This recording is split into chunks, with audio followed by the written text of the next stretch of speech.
Olá, bom dia, boa tarde ou boa noite, né? Nós nunca sabemos em que horário você vai assistir essa aula.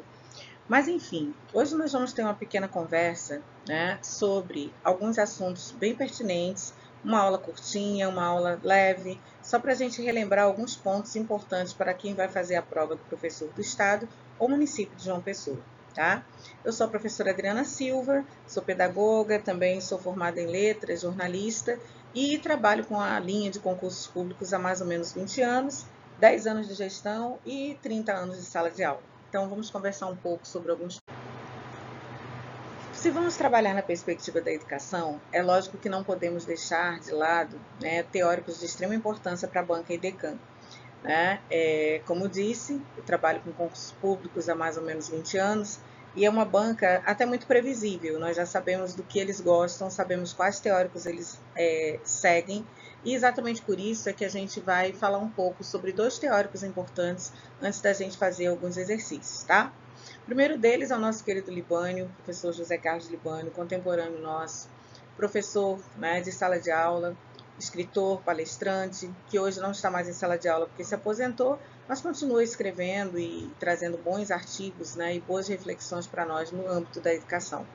Ele diz que a didática trata dos objetivos, condições e meios de realização do processo de ensino, ligando meios pedagógicos didáticos a objetivos sociopolíticos.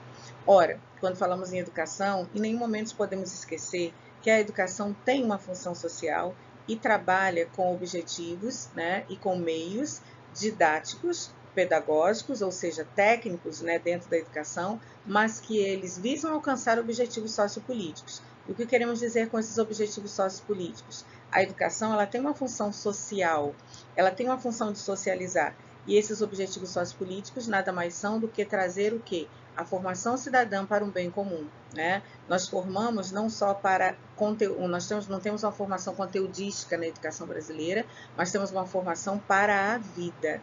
Nosso alunado ele é formado para a vida, tá?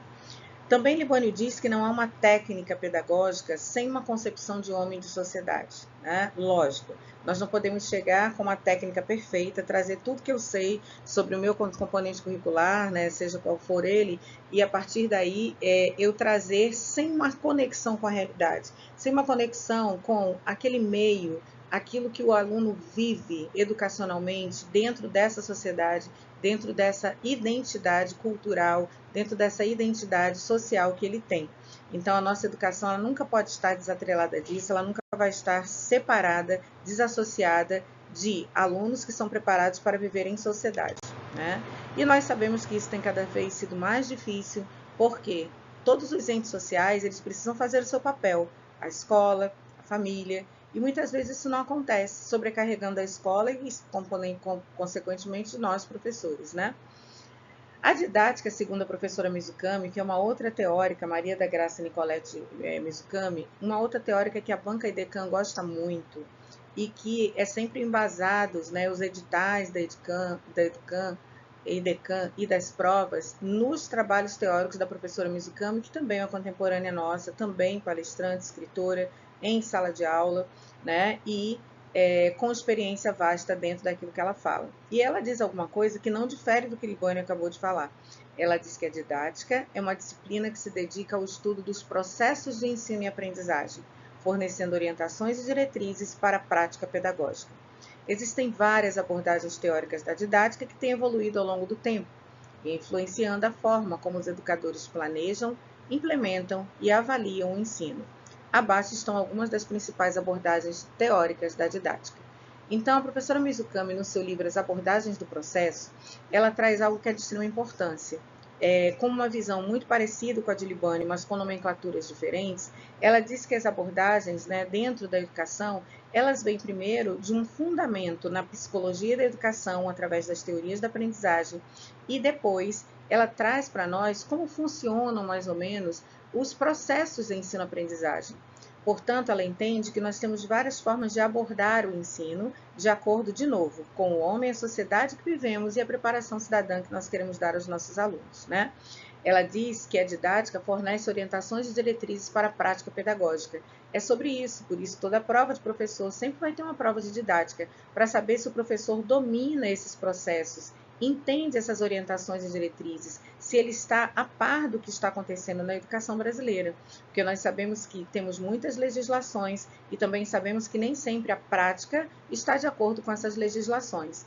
Mas não se esqueçam que vocês estão sendo preparados para um concurso.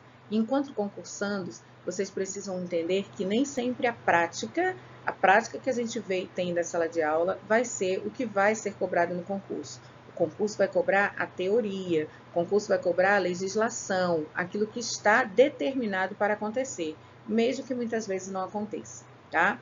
Ela diz também que existem várias abordagens teóricas da didática que têm evoluído ao longo do tempo, influenciando a forma como os educadores planejam, implementam e avaliam o ensino. Ainda bem, né?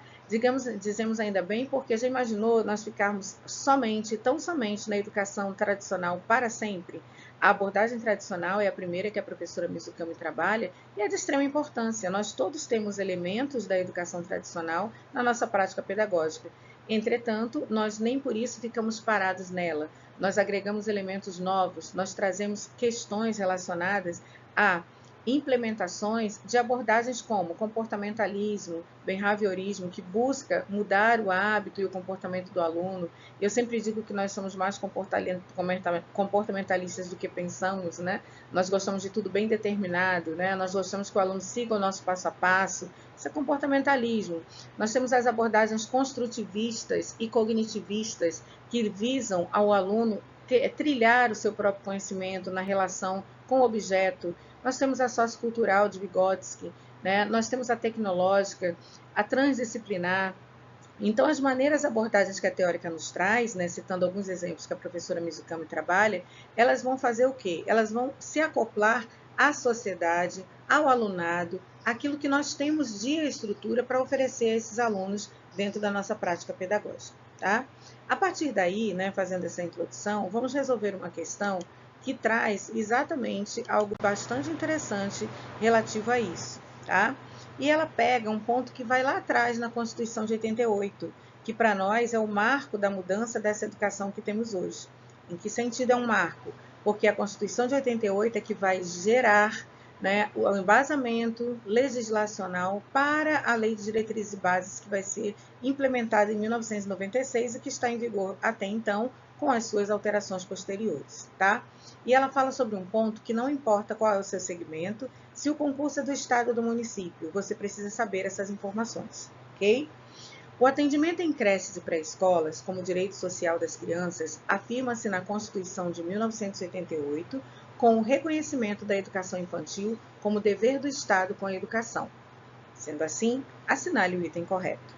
Então, primeiro, esse atendimento em creches e pré-escolas está marcado na Constituição de 88, porque até então não era considerado parte da educação básica, né? As creches e pré-escolas eram direcionadas ao ensino privado para quem podia pagar, né? Eu, por exemplo, nunca fiz educação infantil. Na minha época existia a pré-escola, existia o jardim, mas era algo muito caro de pouco acesso. Eu tinha condições financeiras, né, muito precárias, então eu não fiz essa parte de extrema importância para a formação educacional, tendo que corrigir ao longo da vida várias coisas que eu deveria ter aprendido lá na educação infantil. Então, a Constituição de 88, muito atenta a isso, vai trazer como obrigatoriedade e vai incluir na educação básica a educação infantil, o atendimento em creches e pré-escolas para crianças de 0 a 5 anos de idade. E aí, em seguida, ele vai entrar para os anos iniciais do ensino fundamental.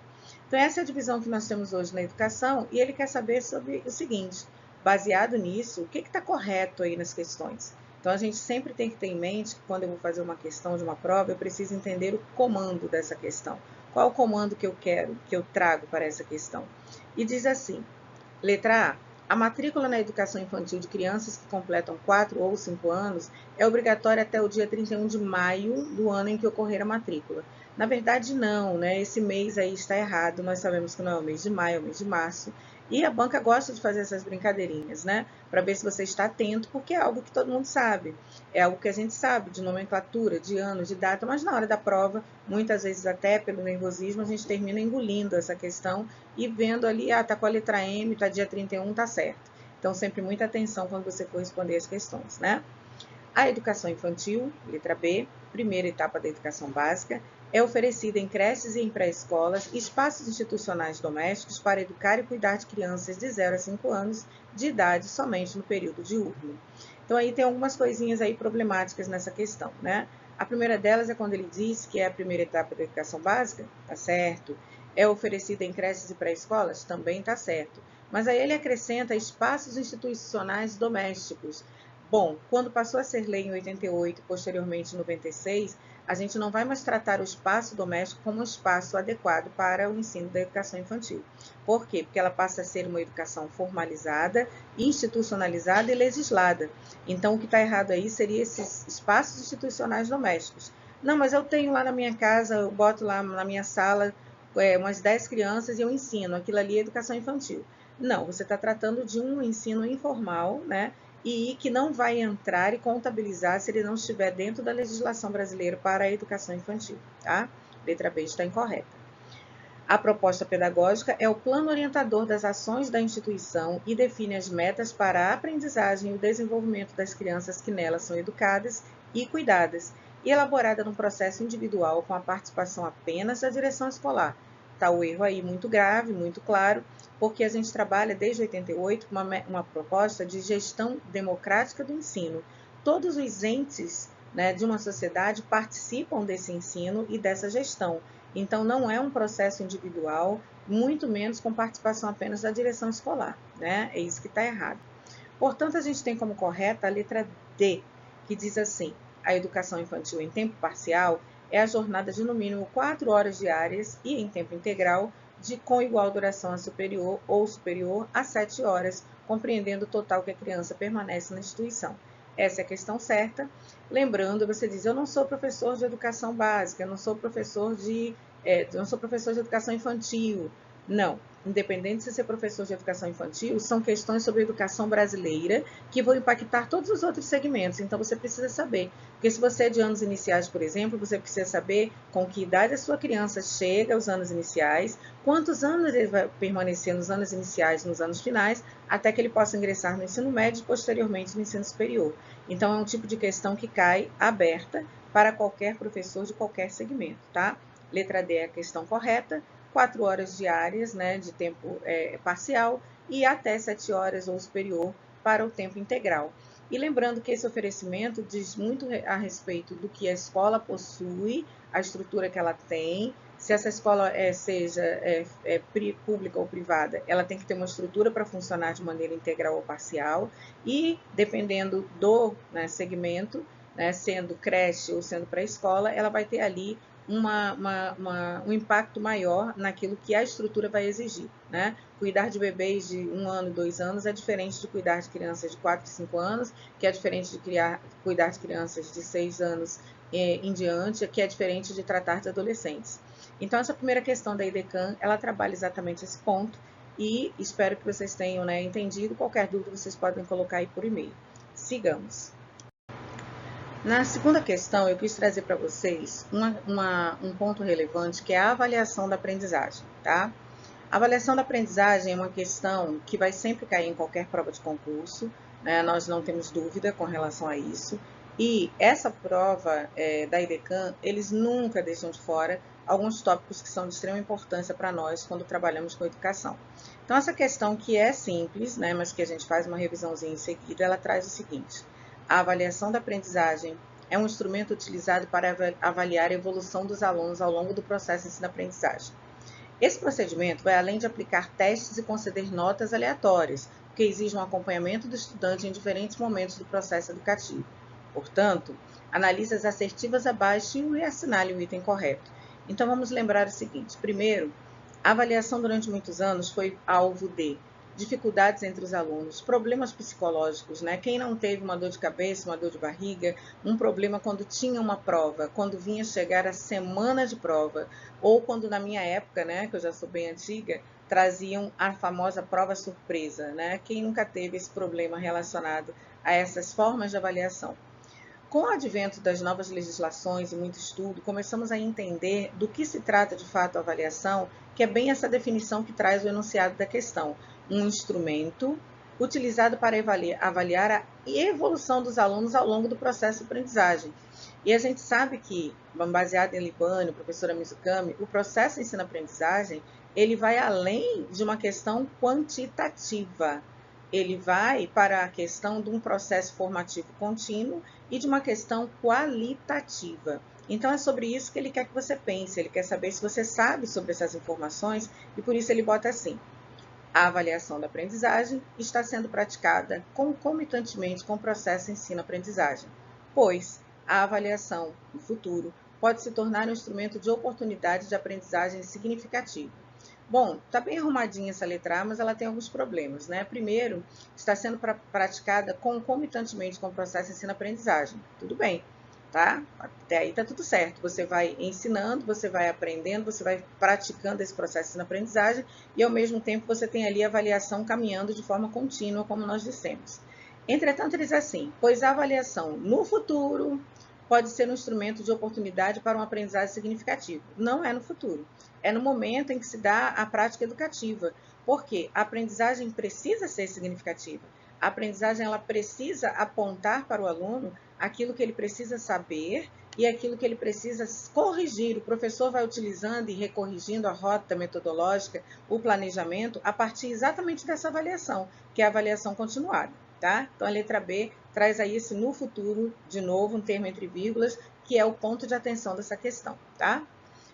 A avaliação da aprendizagem traz benefícios para os alunos e para os educadores. Sim, para os alunos no sentido de que ele está mostrando, né, ele está utilizando um instrumento para verificar se o processo de ensino-aprendizagem está acontecendo, e para o professor, que vai poder entender se está funcionando esse processo, se aquilo que ele está trazendo, ele traz e funciona da forma que ele planejou, da forma que ele deveria ter alcançado o objetivo de aprendizagem. Então, nesse caso, está correto até aí. No caso dos estudantes, a possibilidade de verificar o andamento do seu aprendizagem e buscar novos métodos para impulsionar seu desenvolvimento, certinho. Para os professores, a possibilidade de incentivar a autoavaliação e a participação ativa dos alunos na aprendizagem. Completamente correta a letra B, que a gente procura. Em que sentido? É um método, né, a avaliação, é uma ferramenta, é um instrumento que vai servir para educadores e alunos. Nós vamos entender o que está acontecendo com o nosso alunado e o alunado vai entender onde está o processo dele de estudo. Por isso essa importância dupla, tá? Letra C diz assim: cada vez mais as instituições de ensino têm adotado a avaliação no fim da aprendizagem. Percebeu-se que deixar esse procedimento para o fim do processo contribui para o avanço escolar do aluno. Não, isso era a nossa educação lá atrás, em que se fazia uma prova final, em que se fazia um teste, uma prova. Hoje em dia nós temos o hábito e nós temos por legislação uma avaliação que seja formativa, continuada, que faça com que o aluno o tempo todo entenda que ele está sendo avaliado dentro do procedimento relacionado ao aprendizado, tá? Letra D diz assim: a forma como a avaliação da aprendizagem está sendo empregada faz com que tenham atenção descentralizada na aquisição do conhecimento e no processo de ensino no final do período letivo. Então, vamos lembrar o seguinte: a atenção descentralizada, não. Nossa avaliação nunca é descentralizada, é centralizada, né? Nós temos objetivos quando avaliamos. Nós não avaliamos simplesmente por causa de uma obtenção de nota ou um número quantitativo, como eu falei. Nossa avaliação é qualitativa, tá? Então, dessa forma, a letra B de bola é a alternativa correta que a gente procura, tá? Aí eu trouxe aqui um resuminho, só para a gente não passar em branco, com relação ao que a gente não pode esquecer em relação à avaliação, em relação àquilo que é natural, é esperado que você já saiba, né? Só para a gente lembrar. A avaliação ela tem 3 períodos, né? Antes e durante o ensino, durante o ensino e depois do ensino. Tradicionalmente, nós trabalhávamos apenas com a avaliação depois do ensino, né? Por isso ela era só quantitativa. Ela só mostrava um número de aprendizagem ali no final. E a gente não sabia o que acontecia antes daquela turma chegar para nós e não sabíamos o que estava acontecendo durante o processo. Por isso que se mudou essa concepção de educação para o momento em que, antes e durante o ensino, nós aplicamos a avaliação diagnóstica, que é aquela avaliação em que a gente faz um levantamento no início do período letivo, para saber o que ele traz, o que veio antes para ele, o que ele traz para nós, né? Ele sabe, né, o que ele lembra do que foi passado nos períodos anteriores. Então, essa avaliação é muito importante no início do período letivo, mas nada importa e nada impede que você possa utilizar a avaliação diagnóstica para, ao longo do processo, você saber de fato o que está acontecendo, tá? Durante o processo de ensino, é aquela avaliação que eu falei durante toda a resolução da questão, a avaliação formativa. Ela é que deixou as alternativas erradas e apontou a nós a correta. Porque a formativa, ela trabalha com o controle do ensino-aprendizado. Controle em que sentido? De você saber o que está funcionando e o que não está. De você saber o que precisa melhorar nesse planejamento e o que está dando certo. Então, por isso, ela ocorre durante todo o ensino de maneira continuada. E nós temos, ao final do período letivo, aí sim com o objetivo de classificar, mas que já veio de uma diagnóstica e de uma formativa, a avaliação somativa, que é aquela avaliação que vai trazer resultados quantitativos e qualitativos que foram apurados ao longo do processo de ensino-aprendizagem. Portanto, a diagnóstica mostrou o que o aluno trazia e o que ele precisava alcançar. A formativa foi corrigindo e mostrando o que é que estava dando certo, o que estava funcionando. E a somativa, que acontece no final do período, é que vai trazer essa qualificação para esse aluno e saber se ele está apto ou inapto, dependendo do segmento, para ir para a próxima série, tá? Então, isso que a gente queria falar sobre a avaliação, é aí que a gente queria chegar. E aí chegamos no outro ponto de extrema importância, que vai aparecer em 100 de todas as 100 provas aplicadas para educadores em qualquer banco, em qualquer país, em qualquer situação, em qualquer estado, em qualquer movimento, você vai ter que dominar essa parte. E isso daqui está, lógico, nas nossas provas da EDECAN, em todas as provas, sem nenhuma dúvida, sem nenhuma preocupação. Diz assim: as tendências pedagógicas são de extrema relevância para a educação, principalmente as mais recentes, pois contribuem para a condução de um trabalho docente mais consciente, baseado nas demandas atuais da clientela em questão. Reflita sobre as assertivas e assinale o item correto sobre as principais características da tendência progressivista libertadora. Então, aqui tem muitas coisas a serem faladas antes da gente chegar na questão, né? Primeiro, quando fala assim, tendências pedagógicas, estamos falando da concepção e divisão feita por José Carlos Libânio. Libânio, ele olha a educação e diz assim, a educação muitas vezes ela não tem uma separação e uma divisão muito precisa em início, meio e fim, quando que começa, quando que termina, uma característica e uma demanda relativa à educação. Portanto, o que acontece com a pedagogia? Ela surge como tendências a uma época no país, por questões de homem e sociedade, por questões de mudanças sociais, em que tal tendência se torna mais interessante. A outro momento do país, que tal tendência se torna mais relevante. E assim, é que nós vamos entendendo esse trabalho, mas ele fala aqui na questão de uma maneira muito interessante que contribui para a condução de um trabalho docente mais consciente. Sim, nós temos que ter consciência do momento em que vivemos e do que estamos ensinando para esse alunado, sem esquecer das finalidades sociais e sociopolíticas da educação. E aí, baseado nessas demandas atuais da clientela em questão, reflita sobre as assertivas, assinando o item correto sobre as principais características da tendência progressivista libertadora.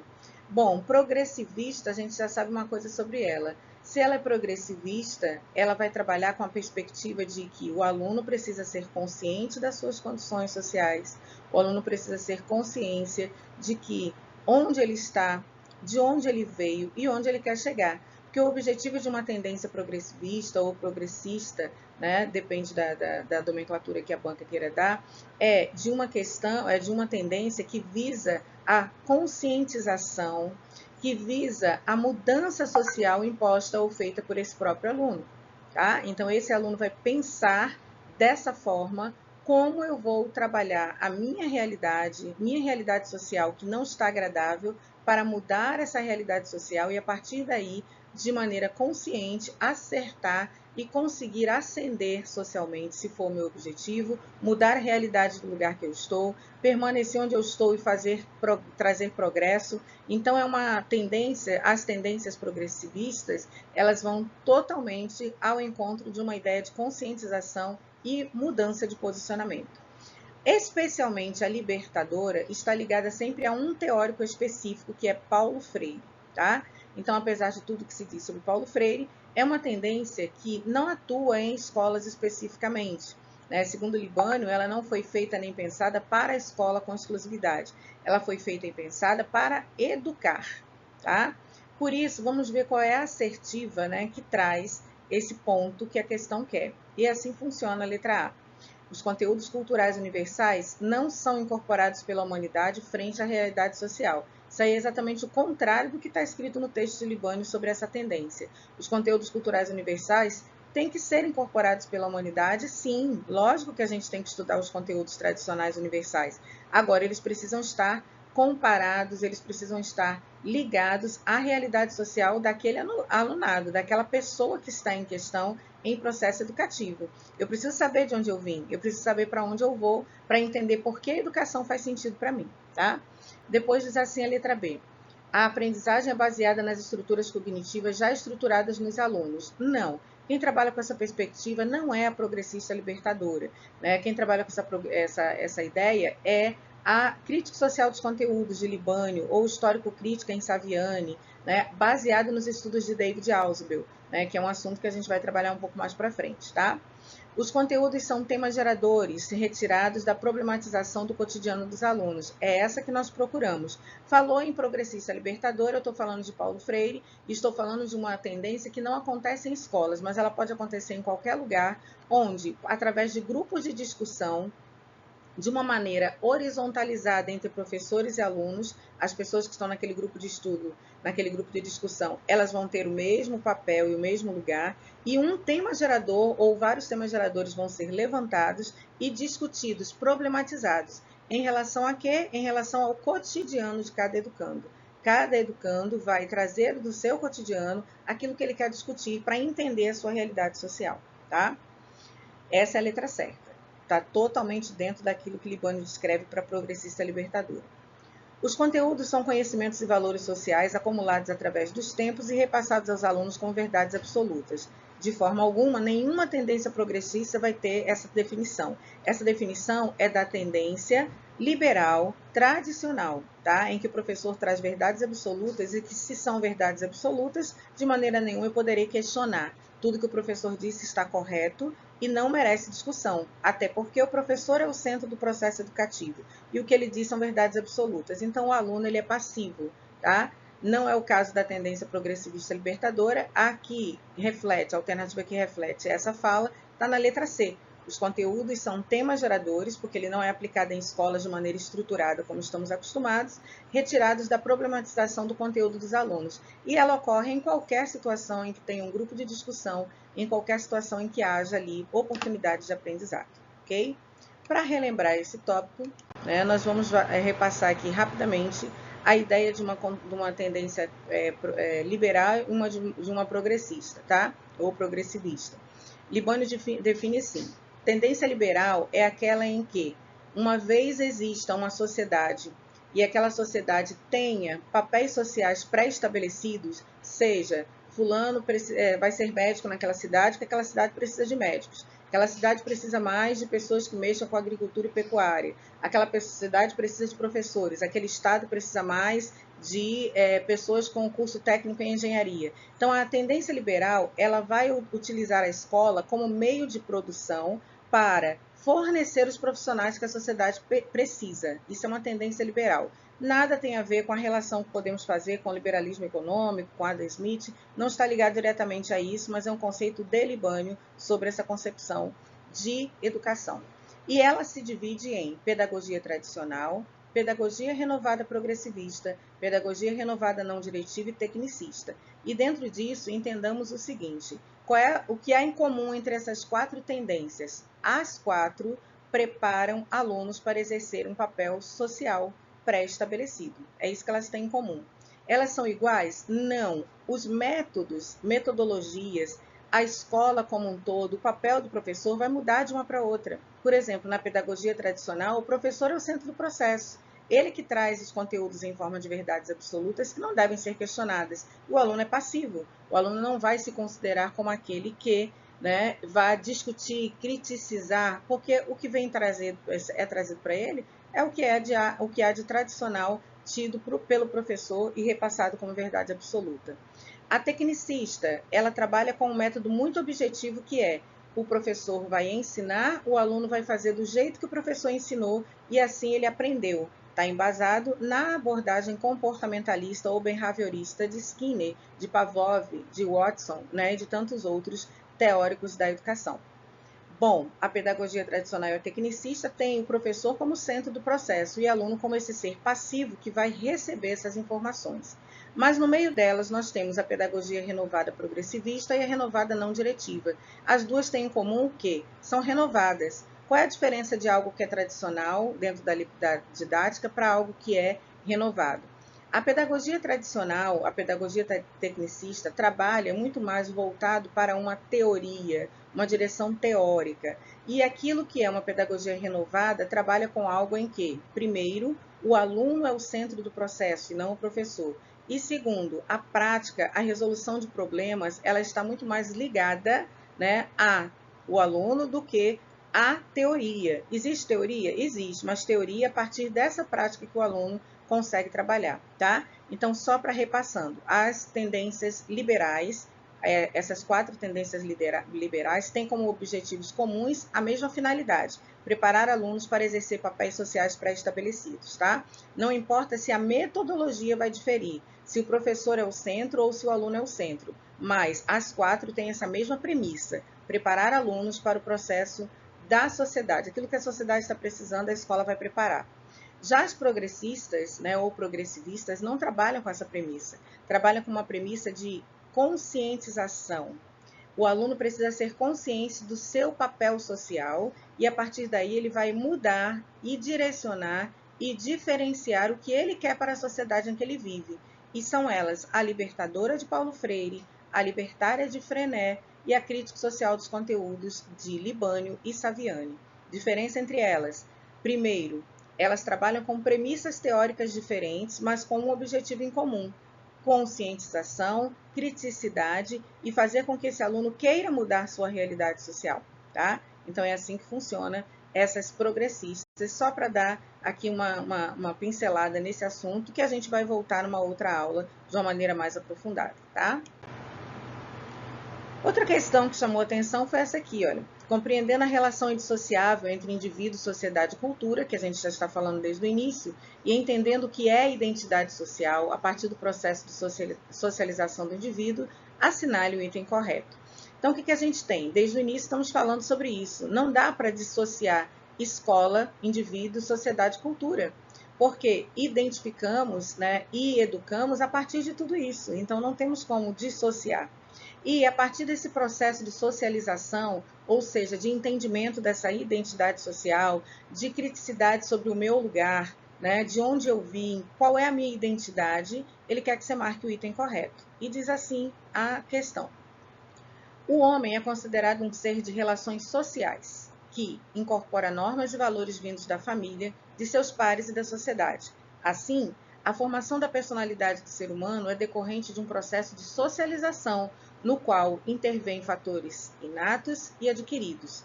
Corretíssimo logo de cara, porque de fato é sobre isso, né? É sobre isso que falamos quando falamos de educação.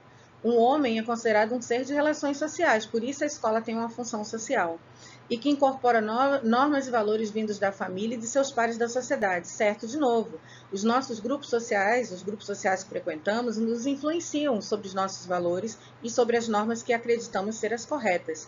Tanto que, antigamente se dizia, a educação vem de berço, né? A educação vem de berço, mas ao chegar à escola, esse outro grupo social, ou a igreja, um outro grupo social, ou grupos comunitários, outros grupos sociais que o aluno participa, ele também começa a incorporar informações e passa a agir a partir desses valores que ele recebe, né? Então, a formação da identidade social, dessa personalidade do ser humano, é decorrente desse processo de socialização. Nós vamos sendo socializados à medida que entendemos isso, né? E isso vai intervir em fatores inatos, aquilo que já está conosco, e fatores que são adquiridos. Então, essa está corretíssima.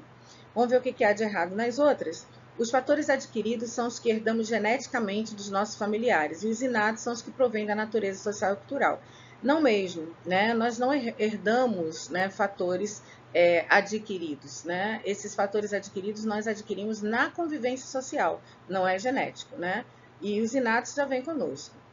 Os grupos externos, família e escola, são de igualdade de atitudes e opiniões. Já os internos correspondem aos quais não pertencemos, como as famílias que passam nas ruas e os que encontramos em clubes sociais esportivos. Totalmente incorreto, né? Na verdade, nós não temos uma igualdade de atitudes em nenhum grupo social, nós temos uma tendência, né? Os grupos sociais que frequentamos geralmente têm a ver com as formações sociais e os valores vindos da nossa família, né? E especialmente a criança, porque ela é levada para os grupos sociais pelo pai. Se ela frequenta o clube da cidade, o pai e a mãe gostam daquele clube. Se ela frequenta determinado restaurante, o pai e a mãe gostam daquele restaurante. Se vai a determinada igreja de matriz, que seja a religião, de linha religiosa que seja, é porque a família vai conduzi-la no primeiro momento. E se está naquela escola é porque os pais confiam naquela atitude, naquele valor que a escola propõe. Então, de uma forma geral, não vem de grupos externos e coisas que não nos pertencem. Não, nós vamos sempre nos aproximar de grupos sociais que tenham a ver com o que a gente acredita, tá? E a cultura se refere ao conjunto de hábitos e regras sociais, de instituições, tipos de relações interpessoais de um determinado grupo, apreendidos em contextos de atividades grupais. Não é nada isolado, né? Não é questões pura e simplesmente apreendidas como hábitos, né, de regras sociais. Não é só isso, é isso e muito mais, como está descrito na questão A, que é a nossa letra correta, tá?